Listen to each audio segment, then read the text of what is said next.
Yes, Miriam. I'm sorry. My turn? Yeah. Okay. I wanted to make a couple of comments, and I jotted them down in respect of the board's time.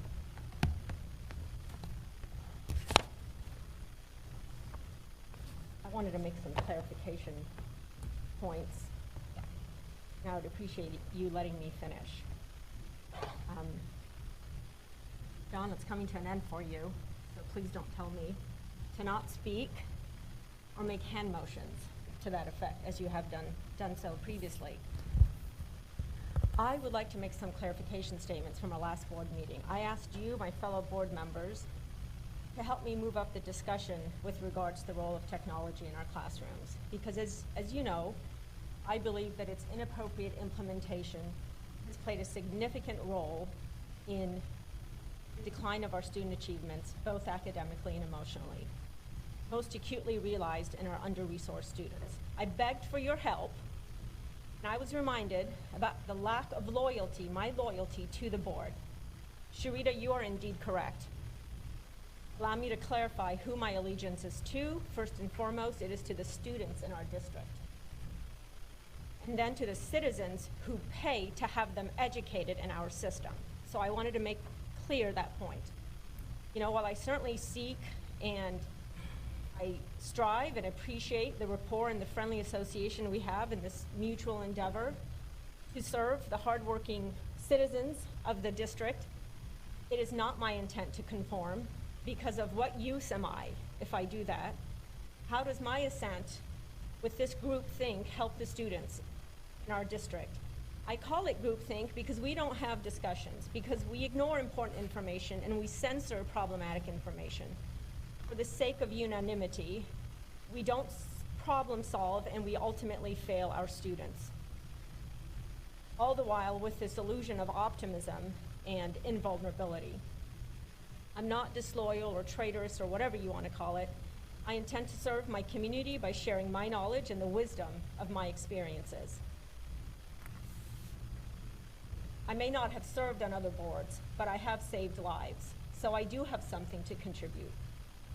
I'm willing to do whatever it takes to help us lead the district, but it does not include obedience through an unwarranted and misguided allegiance to the board.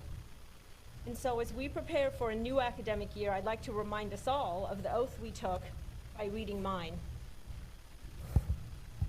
I, Maryam Mohammed Khani, do solemnly swear that I will support the Constitution of the United States and the laws and Constitution of the state of Missouri, and I will faithfully and impartially discharge the duties of school director in and for the school district of Springfield R12 of Greene County, Missouri, to best of my ability, so help me God.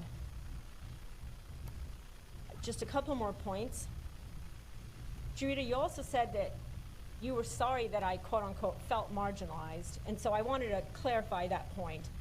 I have been disparaged and demeaned in what amounts to being bullied and discriminated against. I suspect in the same manner that our teachers have been, ironically by a system that preaches inclusivity. My requests for budgetary articles and various records have been essentially ignored, and the responses we have received ineffective. I am speaking to you, Dr. Jungman. You're speaking to the board.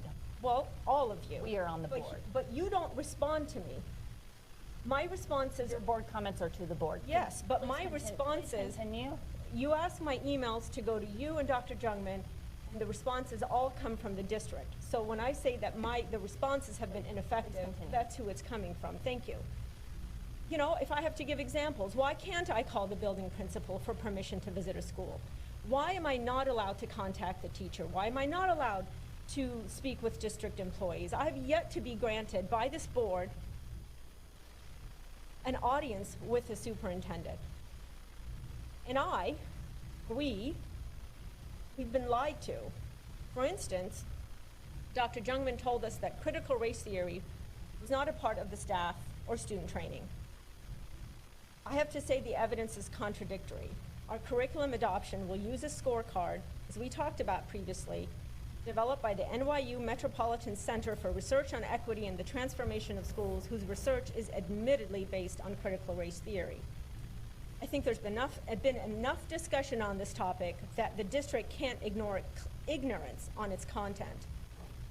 Now, okay, please understand, I'm not here to argue one way or the other. That's not my intent. That's not why I'm making this comment. I ask a lot of questions, as you've realized, because I am trying to figure out why we are failing. Why are our subgroups failing? We have to talk about these issues. We don't have to agree with each other. We don't have to agree with the voters. But we do have to tell the truth. I deserve to know the truth. I deserve answers. The taxpayers deserve to know the truth. And so I think it's deeply concerning that the district withholds information so blatantly from us. I'd like to finish off by explaining my no vote on the budget. I cannot vote for a budget that not only delivers substandard curriculum and substandard technology, but it actively harms our students, particularly our under-resourced students. We are on the wrong path with these Chromebooks, and everybody knows it. We're not a lost cause because we still have accomplished teachers. They are the precious commodity that we will protect, we will defend, and we have a community that cares, that is committed. And at the end of the day, we can take comfort in the fact that this is not rocket science. We just have to educate these kids. We did it before, we can do it again. So I want to conclude by saying that it is my hope that with Dr. Lathan, we can move away from the culture of tyranny that has infected our district and the autocracy that has dominated our educational system. Thank you for listening. Thank you, Miriam. Our next agenda item is